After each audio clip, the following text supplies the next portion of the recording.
3 hari kemudian, di perbatasan selatan, di bawah langit jingga menyala, angin dingin menusuk bertiup melalui puncak-puncak gunung bersalju putih.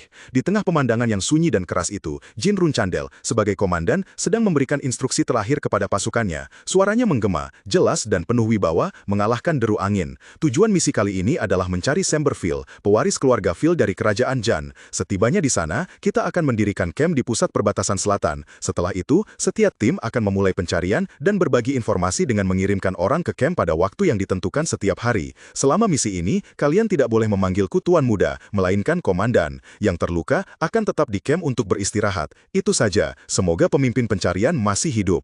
Saat seluruh tim bergerak lebih dalam ke hutan birch yang gundul, salju semakin tebal. Salah satu anggota tim, pemuda berambut pirang bernama Belop, bergegas maju untuk melapor. Komandan, Eddington melihat Biskin dari suku Watertail. Jin sedikit terkejut lalu cepat menganalisis. Suku Watertail?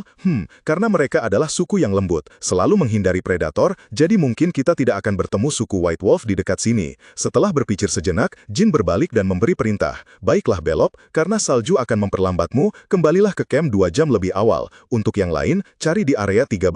Siap Komandan, Belop dan anggota lainnya menjawab serentak, dengan wajah serius. Ketika para anggota berpencar, Jin berdiri sendiri di tengah hutan yang putih bersih. Perasaan gelisah merayap di hatinya. Aku punya firasat buruk tentang ini. Ayah pasti secara langsung memerintahkan misi ini, tapi semuanya berjalan terlalu mulus. Apakah aku salah paham bahwa dia ingin menguji kemampuanku melalui misi ini? Pikirannya terputus ketika seluruh tim menemukan sekelompok makhluk kecil berwarna biru di salju. Mereka adalah suku Watertail. Mereka spontan berseru, "Kalian terlihat menyedihkan sekali." Seekor makhluk biru kecil dengan ekspresi sedih mengulurkan ikan panggang ke arah Jin. "Kau terlihat lelah, makanlah, ini hadiah untukmu." Jin menjawab pelan, "Ya, terima kasih, lain kali aku akan membalas budimu." Di antara deretan pohon birch kurus, dia membuka peta dan memeriksanya, matanya serius. Dia berpikir, di seberang sektor 13 adalah wilayah Beast Folk. Para akademi tingkat rendah tidak akan menjadi tandingan mereka. Tidak perlu memaksakan diri untuk mendapatkan hasil. Aku akan menghabiskan 3 hari ke depan untuk mengkonfirmasi ulang semua area yang telah dicari. Saat Jin baru saja melangkah, sebuah panggilan nyaring terdengar dari belakang, memecah kesunyian. "Tuan Muda!" Belop Smith terengah-engah berlari, napasnya tersengal-sengal di udara dingin. "Tuan Muda Jin!" Jin berbalik dengan tenang. "Ada apa Belop?" Belop tergagap, wajahnya menunjukkan kepanikan yang jelas. "Skuad 2 disergap."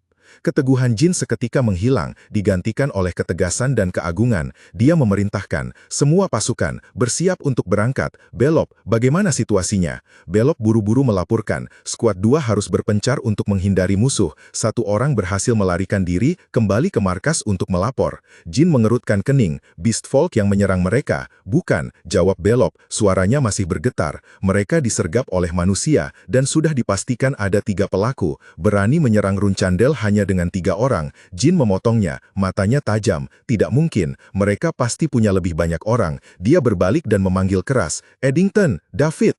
Ketika kedua orang itu muncul, Jin dengan tegas menginstruksikan, "Kalian berdua kembali ke perkemahan untuk berjaga di sekitar. Dilarang keras terlibat pertempuran dengan musuh jika terdeteksi. Pastikan untuk melapor segera. Itu prioritas utama." "Baik Tuan," mereka menjawab serempak. Ketika bayangan mereka menghilang di antara batang pohon birch, Jin menatap malam yang mulai turun, pikirannya kacau. Ada terlalu banyak tersangka sebagai penyergap.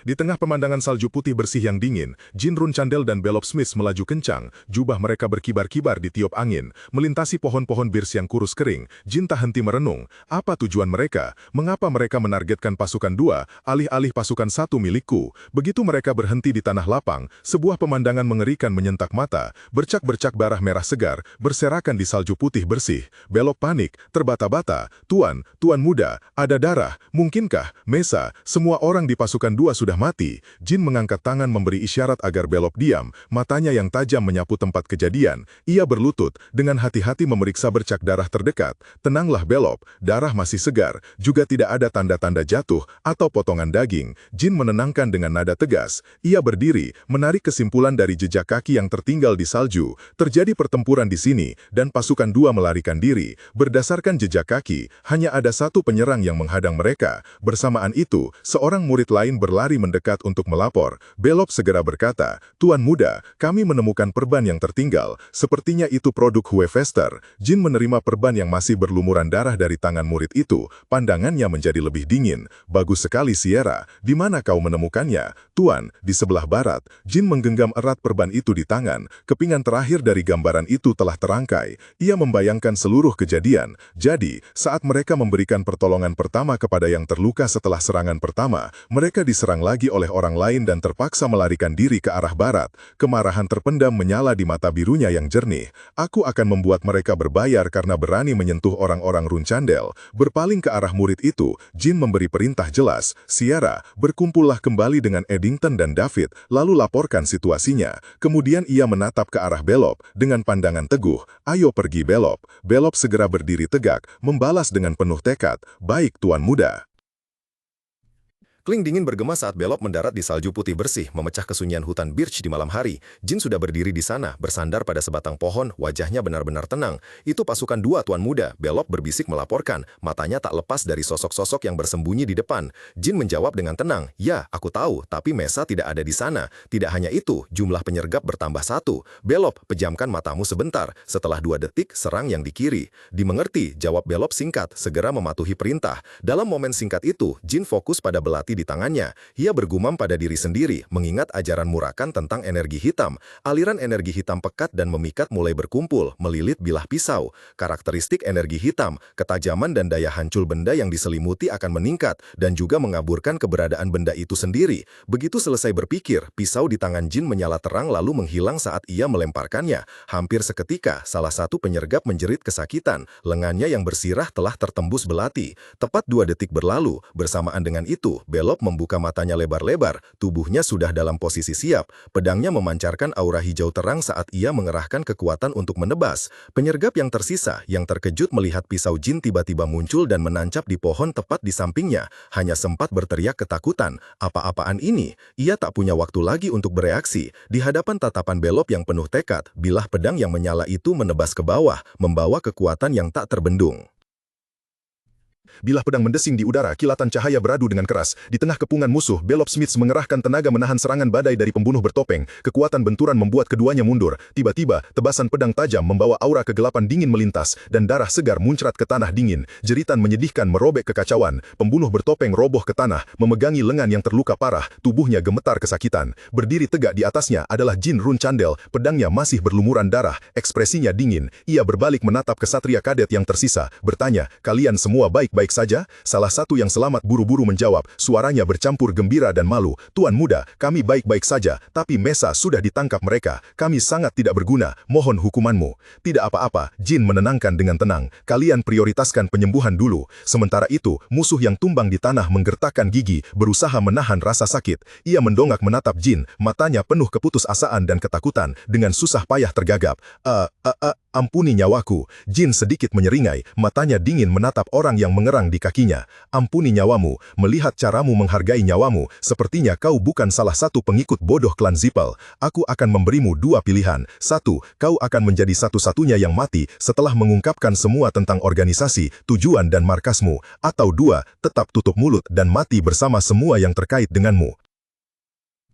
Di tengah salju putih yang dingin, pria itu terengah-engah, keringat membanjiri dahinya meskipun udara membeku. Bilah pedang Jin Runcandel yang tajam menempel di lehernya, membuatnya tak berani bergerak. Dalam keputusasaan, ia tergagap memohon, "Baiklah, tolong lepaskan keluarga saya. Saya adalah anggota kelompok revolusi bernama Kinzelo." Nama Kinzelo membuat Jin terhenti sejenak, matanya memancarkan keterkejutan. Ingatan dari kehidupan sebelumnya tiba-tiba menyurau, sejelas baru kemarin. Kinzelo adalah organisasi teroris yang beroperasi bahkan saat ia meninggal. Seluruh dunia terguncang ketika mereka membunuh Raja Jin dan membantai penduduk tak berdosa. Pemandangan kota yang dilalap api muncul di benak Jin, diikuti oleh bayangan gelap berjubah merah, mengenakan mahkota dan mengangkat bola cahaya terang. Mereka menyebut diri mereka kelompok revolusi, tetapi revolusi yang Kinzelo maksud adalah menempatkan raja mereka sendiri sebagai penguasa seluruh dunia. Kembali ke kenyataan, mata Jin menjadi tajam tajam, ia bertanya dengan suara rendah,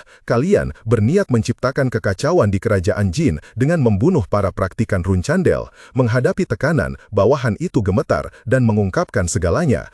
Saya hanya prajurit rendahan, jadi tidak tahu banyak. Saya juga tidak tahu di mana markasnya, tapi cabang tempat saya beroperasi terletak di pintu masuk tanah manusia Beast. Di sana ada sekitar 20 pendekar dan penyihir bintang 4. Di bawah sinar rembulan perak yang menembus dahan-dahan pohon birch yang kurus, Jin mengajukan pertanyaan terakhir, suaranya sedingin es. "Pertanyaan terakhir, mengapa kalian menangkap Mesa?"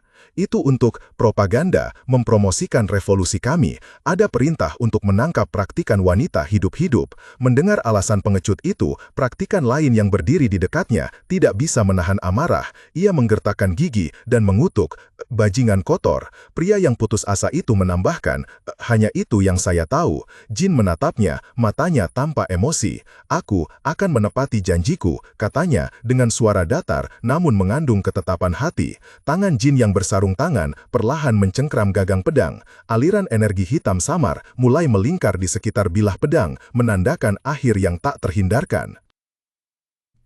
Jin Rune Candle berdiri tegang, tatapan tajamnya mengarah ke para kadet yang kelelahan. "Sudah berapa lama Mesa diculik?" Suaranya menggema, memecah keheningan yang tegang. Seorang kadet menjawab, suaranya penuh kekhawatiran, "Sekitar 1 jam Tuan." Jin sedikit mengangguk, berpikir cepat lalu memberikan perintah tegas. "Kalau begitu, mereka masih berada di dekat pintu masuk wilayah Beastman. Kalian saling berikan pertolongan pertama, lalu pergi minta bala bantuan dari kediaman utama. Aku akan pergi lebih dulu." Mendengar itu, para kadet lain tidak bisa tidak terkejut. Seseorang buru-buru menyelah, "Tuan Muda, apakah Anda akan pergi sendiri?" Para penyergap adalah pendekar setingkat bintang 4, dan ada 20 dari mereka. Itu sangat berbahaya. Yang lain mencoba membujuk, "Kami hanyalah kadet, pengorbanan dalam misi adalah hal biasa, mohon jangan membahayakan diri Anda demi kami." Jin mendengarkan dengan tenang, lalu berbalik, tatapan matanya teguh bagai es. Ia berkata dengan tenang, "Benar katamu, Scott, tapi ketika seorang kadet ditangkap, seorang putra Rune Candle tidak bisa hanya berdiri diam melihatnya. Aku jauh lebih kuat dari yang kalian kira, jadi patuhi perintahku. Penolakan lebih lanjut akan dianggap pembangkangan." Tatapannya kemudian berhenti pada Belop, yang sedang memapah rekan tim yang terluka. "Dan lagi, Belop, karena semua anggota Skuadron 2 terluka, sekarang kaulah kadet terkuat yang tersisa. Oleh karena itu, kau harus tetap sangat fokus. Kau mengerti maksudku kan?"